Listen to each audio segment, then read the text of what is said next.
हिमाचल प्रदेश के आर्थिक हालात तो किसी से छिपे नहीं हैं। पहाड़ी राज्य हिमाचल प्रदेश की विकास की गाड़ी आगे बढ़ती ही नहीं जब तक उसे कर्ज ना लेना पड़े।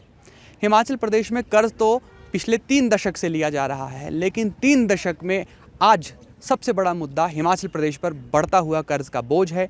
हिमाचल प्रदेश पर 85,000 करोड़ रुपए से ज़्यादा का कर्ज हो चुका है और सरकार कह रही है कि हिमाचल प्रदेश में विकास के लिए नाम मात्र का धन बच रहा है। हिमाचल प्रदेश एक बड़ा हिस्सा पेंशन और वेतन देने में चुका रहा है। राज्य की आर्थिक हालत ऐसी है कि मुख्यमंत्री सुखविंदर सिंह ने अपने मंत्रियों और मुख्य संसदीय सचिवों के साथ अपना वेतन 2 महीने के लिए डिले कर दिया है। अब विपक्ष सवाल खड़े कर रहा है कि अगर आर्थिक स्थिति खराब है तो आखिर डिले करने से फ़ायदा होगा क्या। मुख्यमंत्री कह रहे हैं ये सब कुछ सांकेतिक है। ये तो बात रही राजनीति की, लेकिन राजनीति को चलाने वाली जनता और उसमें भी विशेषकर युवा जो ये चाहते हैं कि उनका भविष्य सुरक्षित हो, आखिर वो हिमाचल प्रदेश की आर्थिक स्थिति को लेकर क्या सोचते हैं। आपको स्क्रीन पर नज़र आ रहा होगा ये संजौली कॉलेज, जो इसे कहा जाता है सेंटर ऑफ एक्सीलेंस, वहाँ के सब विद्यार्थी हैं और भविष्य में इन्हें भी एक रोज़गार को लेकर इनकी चिंता जो है वो बहुत बड़ी है कि ये भविष्य में अपने रोज़गार को लेकर क्या करेंगे। तो इन्हीं बच्चों से इनकी चिंता जानेंगे और समझेंगे कि आखिर ये अपनी इन परेशानी को कितना समझते हैं। क्या नाम है आपका? आकृति। आकृति, आपने सुना कि हिमाचल प्रदेश की गवर्नमेंट कह रही है कि स्थिति बहुत ख़राब है, पैसे नहीं है सरकार के पास, तो आप लोगों को चिंता होती है अपने फ्यूचर के रिगार्डिंग? हाँ जी, बिल्कुल। क्या लगता है आकृति, आपको खुलकर बताइए, आपको डरने की ज़रूरत नहीं है। आपको लगता है कि भविष्य में नौकरी करनी है, पैसा कमाना है, घर पर देना है, लड़की होने के नाते स्टैंड होना है ताकि परिवार में भी इज़्ज़त बनी रहे, लड़की के लिए और ज़्यादा स्ट्रगल होता है इन सब चीज़ों का। आप भी सोचती हैं इन सब बातों के बारे में? हाँ जी, हम सोचते हैं कि मुझे नौकरी मिलनी चाहिए और मैं पैसे कमाऊँ। तो लगता है कि ऐसी सिचुएशन में भविष्य में नौकरी मिल पाएगी जैसी हालत है हिमाचल की अभी? मुझे नहीं लगता, और यहाँ कंपटीशन बहुत हो गया है। ठीक है, आपका क्या नाम है? मेरा नाम निखिल जोगटा है। निखिल जी, क्या लगता है, सरकार कह रही है कि पैसे है नहीं सरकार के पास, भविष्य में हम देख रहे हैं कि नौकरियां हमारे पास नाम मात्र की आ रही हैं, उसमें भी रिजल्ट्स नहीं आते कभी कभी, और नौकरी लगने के बाद भी वेतन की परेशानी है। आपको यंगस्टर के तौर पर क्या लगता है कितनी बड़ी परेशानी होगी आपके लिए एम्प्लॉयमेंट? सर देखो, एंड ऑफ द डे तो यही है हमारा स्टूडेंट का कि हमने जो हम पढ़ रहे हैं ये इसीलिए पढ़ रहे हैं कि ताकि हम कुछ जॉब कर सकें और अपनी फैमिली के लिए कुछ कर सकें। लेकिन जब सरकार ये बोल रही है कि उनके पास पैसा नहीं है तो हमारा ये फ़ायदा क्या है कि हम पढ़े, क्योंकि अगर हम पढ़ लेंगे चाहे हम जितना भी आगे पढ़े, लेकिन हमारे को बाद में जाके नौकरियां ही करनी है। लेकिन अगर नौकरी हम ऐसी करेंगे जिसमें हमारे को 2-2, 3-3 महीने तक हमारे को क्या बोलते हैं सैलरी नहीं मिलेगी, तो ये नौकरी करने का हमारा कोई फ़ायदा नहीं है। क्योंकि अगर ऐसा हो कि अश्योरिटी हो कि हमारे को पैसा मिलेगा तो हम तब भी कर दें, लेकिन जब सरकार ये बोल रही है कि उनके पास कमी हो रही है कि वेतन की, तो वो जॉब कैसे निकालेंगे फ्यूचर में, वो जॉब किस बेस पे निकाल सकते हैं और स्टूडेंट किस बेस पे जाएंगे। क्योंकि जैसे कि हम देख सकते हैं कि क्या बोलते हैं, चाहे शिमला के अंदर देखो, क्योंकि यहाँ पे एजुकेशन है लेकिन उतना अच्छा नहीं है जितना बाहर के स्टेट में है। बाहर के स्टेट के बच्चे हमारे से 10 गुना आगे चल रहे हैं। ये क्यों हो रहा है? क्योंकि हमारी एजुकेशन में उतना अच्छा वो हो नहीं रहा है, सरकार उसके लिए कुछ कर नहीं रही है। और जो मुझे लगता है कि सबसे बड़ा कारण तो यही है कि नौकरियाँ नहीं मिल रही है। तो लगता है आपको कि जैसे क्योंकि सरकारी नौकरी का पहले से ही हमेशा से कमी रही है विशेषकर हिमाचल में, और हिमाचल का युवा ये सोचता है कि सरकारी नौकरी लग जाएगी तो उसका जो फ्यूचर है वो सिक्योर हो जाएगा, कभी लगता है कि अपना बिजनेस में जाना चाहिए या कुछ ऐसे जो सरकार लगातार कह रही है आत्मनिर्भर हिमाचल बनाएंगे, तो आत्मनिर्भरता की ओर बनना चाहिए, self startup? Sir self startup भी तब करेंगे ना जब हमारे पास उतना अच्छा बेस होगा। लेकिन अगर हमारे पास बेस ही वैसा नहीं होगा तो हम सेल्फ स्टार्टअप कैसे कर सकते हैं? क्योंकि अगर हम कभी लोन लेने भी जाएंगे तो उसके लिए भी हमारे को 10 फॉर्मेलिटियाँ पूरी करनी पड़ती है। उसके लिए भी आजकल बहुत हाई क्वालिटीज़ मांग रहे हैं कि लोन के लिए भी। लेकिन जब हमारे पास वैसा बेस ही नहीं है यहाँ पे कि हम कोई स्टार्टअप कर सके, तो किस बेस पे ये क्या बोलते हैं सेल्फ इंडिपेंडेंट हिमाचल बनाएंगे? मुश्किल है। आपका क्या नाम है? यमन। यमन, क्या लग रहा है सिचुएशन, लगातार पढ़ रहे होंगे आप अखबारों में कि सरकार कह रही है कि वेतन को डिले करेंगे हम, तो चिंता होती है फ्यूचर को लेकर, और अभी जो फाइनेंशियल कंडीशन है इसके बारे में क्या लगता है आपको?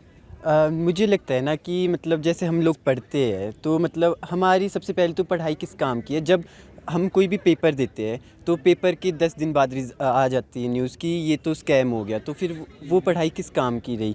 मतलब अब ऐसा है कि हम कोई भी पेपर देने जाए उसका आ जाता है कि ये फ्रॉड हो गया, ये स्कैम हो गया। अब हम दूसरी बात करते हैं हिमाचल में, कि हिमाचल की युवा जो मतलब कि पढ़ते लिखते हिमाचल में लेकिन नौकरी के लिए फिर बाहर चले जाते हैं, क्योंकि बाहर उन्हें ज़्यादा उन्हें मतलब बोला जाता है कि ज़्यादा पैकेज दिया जाएगा। तो मतलब वो भी फिर हिमाचल पे एक टाइप का बर्डन है कि मतलब वो पढ़ते लिखते तो हिमाचल में सारी रिसोर्सेज हिमाचल का यूज़ करते हैं, लेकिन फिर पढ़ाई करने के बाद फ़ॉरेन अब्रॉड चले जाएंगे, वहाँ पे सेटल हो जाएंगे, जिससे कि फिर हिमाचल के जो मतलब पढ़े लिखे लोग हैं वो यहाँ पे रहते ही नहीं है। यहाँ पे कौन रह जाता है? यहाँ पे रह जाते हैं अप्रोच वाले, जो कि पैसे दे के डिग्रियाँ लेते हैं और अपनी फिर वो यहाँ पे अब देख लो, चाहे सरकारी विभाग में देख लो, प्राइवेट सेक्टर्स तो चलो ठीक है, लेकिन सरकारी सेक्टर्स में फिर कौन है जो मतलब फ्रॉड करके अपने जाली काम करके आए हुए हैं। तो ऐसा तो जैसे सरकार ये कहती है विधानसभा में कि पैसे कम हैं, आपने देखा होगा, अखबारों में पढ़ा होगा कि कर्मचारी जो है वो लगातार स्ट्राइक कर रहे हैं। घर पर चर्चा होती है, कभी दोस्तों के साथ चर्चा होती है कि अब फ्यूचर तो जो है वो इनसिक्योर नज़र आ रहा है अगर फाइनेंस के लिहाज से देखें। फाइनेंस के हिसाब से देखा जाए तो मतलब चलो ठीक है कि हाँ, अगर आप कर्ज़ा ले रहे हो उसको सूद समेत वापस देना भी पड़ता है, ठीक है, लेकिन यहाँ पे फिर प्रश्न ये उठता है कि आप एक ही वर्ग को क्यों टारगेट कर रहे हो। मतलब कि जब अब आजकल जैसे चला हुआ है कि आजकल पुलिस वाले स्ट्राइक कर रहे हैं, तो ये मतलब जो पहले होता था कि पुलिस वालों के जो आई कार्ड होते थे उसमें 120 रुपीज़ वो देते थे और फ्री सेवा लेते थे, लेकिन वो सिर्फ इंटर स्टेट थी, बाहर के लिए उसमें टीए लगता था, लेकिन उस इंट्रा स्टेट होती थी और उसमें बाहर में उसमें टीए लगता था या डीए लगता था। तो उससे क्या बोझ पड़ रहा था किसी पे?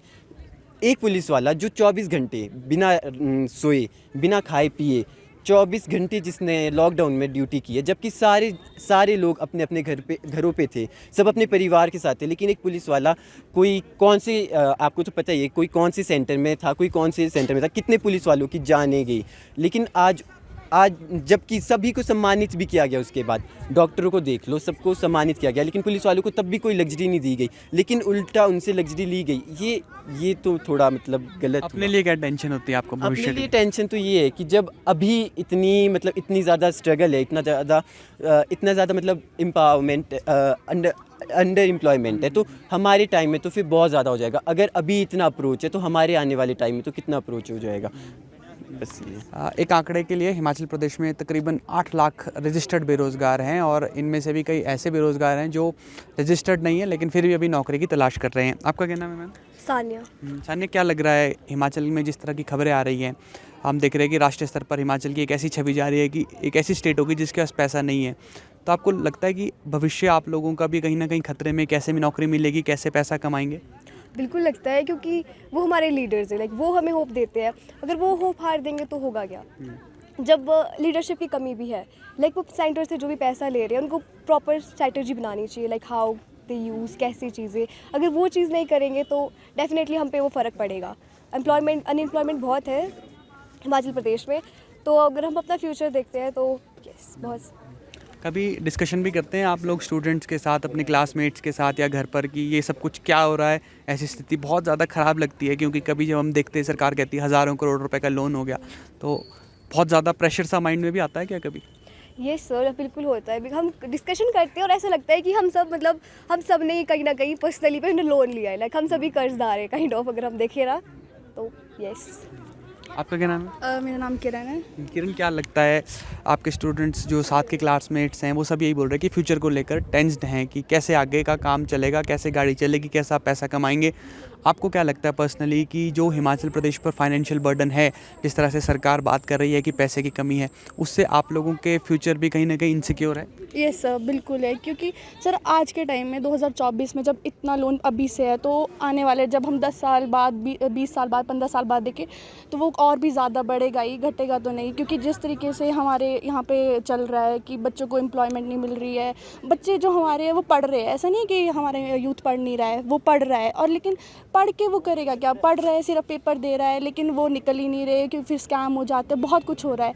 लेकिन अब ये है कि अब पेपर, और सबसे ज़्यादा तो पेपर्स भी नहीं आ रहे, अब तो पेपर्स ही नहीं आ रहे कि जो बच्चे भर सके। क्योंकि हमारे हिमाचल में ना मैक्सिमम परिवारों की सोच ये है कि कुछ भी है गवर्नमेंट जॉब, कोई तो गवर्नमेंट जॉब में होना ही चाहिए। अगर गवर्नमेंट अब ऐसे बोलेगी सैलरी नहीं देंगे तो अपने कोई भी पेरेंट्स है वो गवर्नमेंट जॉब में अपने बच्चों को क्यों भेजता है? क्यों? क्योंकि उनको पता है कि यहाँ पे तुम सिक्योर हो। वो प्राइवेट में इसलिए नहीं भेजता क्योंकि तुम्हें पता है यहाँ पे तुम्हें काम करना पड़ेगा, सैलरी के लिए रोना पड़ेगा। लेकिन गवर्नमेंट जॉब में सबको, हमारे जो बड़े बुजुर्ग हैं वो भी बोलते हैं कि हमें ये जॉब पे विश्वास है कि सरकारी नौकरी करोगे तो तुम्हें पैसे भी मिलेंगे, तुम्हारी जो लाइफ टाइम का जो भी है सबको तुम सिक्योर रहोगे। इसलिए हर पेरेंट, जबकि लड़कियों को तो स्पेशली बोलते हैं कि अगर तुम्हारी गवर्नमेंट जॉब लगती है तो तुम तो बहुत ज़्यादा सिक्योर हो। लेकिन अब क्या करें, अगर गवर्नमेंट ही बोलती है कि हम सैलरी नहीं दे सकते या कुछ भी, तो कैसे ये होगा? तो हम तो बहुत टेंस है क्योंकि आने वाला फ्यूचर है, हम यूथ है, तो हमें तो बहुत वो है। ठीक है किरण, तो कहते हैं कि पहाड़ों का पानी और पहाड़ों की जवानी तो पहाड़ के काम आनी चाहिए, लेकिन पहाड़ों का ना तो पानी पहाड़ के काम आ रहा है और ना ही पहाड़ की जवानी। पहाड़ में जो कुछ बच्चे सीख रहे हैं उसका इस्तेमाल जाकर दूसरे राज्य में किया जा रहा है। कहा जाता है कि सरकारी नौकरी में जब आप एक बार चले गए, आम भाषा में कहते हैं आपने सरकारी नौकरी में पैर घुसा दिया, तो उसके बाद आपका भविष्य सुरक्षित हो जाता है। लेकिन भविष्य, वो जो सुरक्षित के दावे किए जाते थे, आज उसी सुरक्षित भविष्य पर खतरा मंडरा रहा है। अभी तो फिलहाल कर्मचारियों का संघर्ष लंबित डीए और एरियर के भुगतान की मांग को लेकर है, लेकिन जिस तरह हिमाचल प्रदेश एक इस दिशा में आगे बढ़ रहा है जहां पर फाइनेंशियल क्राइसिस हिमाचल प्रदेश के आगे आने वाले हैं, उससे ऐसा लगता है कि आने वाले वक्त में कर्मचारियों को वेतन लेने में भी परेशानी का सामना करना पड़ सकता है। सरकार कह रही है कि उनके ऊपर कई तरह के कैपिंग है, केंद्र सरकार के पास बहुत सारा पैसा लंबित है, आपदा के बाद केंद्र सरकार से कोई मदद मिली नहीं, इसकी वजह से राज्य के हालत ख़राब हैं और सरकार इसे आने वाले 6 महीने में पटरी पर लाएगी। लेकिन हालात पटरी पर आएंगे या नहीं, ये तो भविष्य के गर्भ में छिपा है। लेकिन फ़िलहाल जो सामने नज़र आ रहा है वो है कर्मचारियों की चिंता और इन भविष्य के लोगों की चिंता, जो भविष्य हैं भारत देश का, हिमाचल प्रदेश का, इनकी भी चिंता कहीं ना कहीं जायज़ है, जो इस बात को लेकर चिंतित है कि अगर आज 2024 में ही ऐसे हालात पैदा हो गए हैं तो जब तक ये नौकरी के लिए पहुँचेंगे, जब तक इनकी उम्र होगी नौकरी करने की, तब तक राज्य किस गर्त में पहुँच चुका होगा। फिलहाल के लिए इतना ही। आप जुड़े रहिए ABP लाइव के साथ। For exclusive and insightful videos, subscribe to our new channel ABP Live Premium.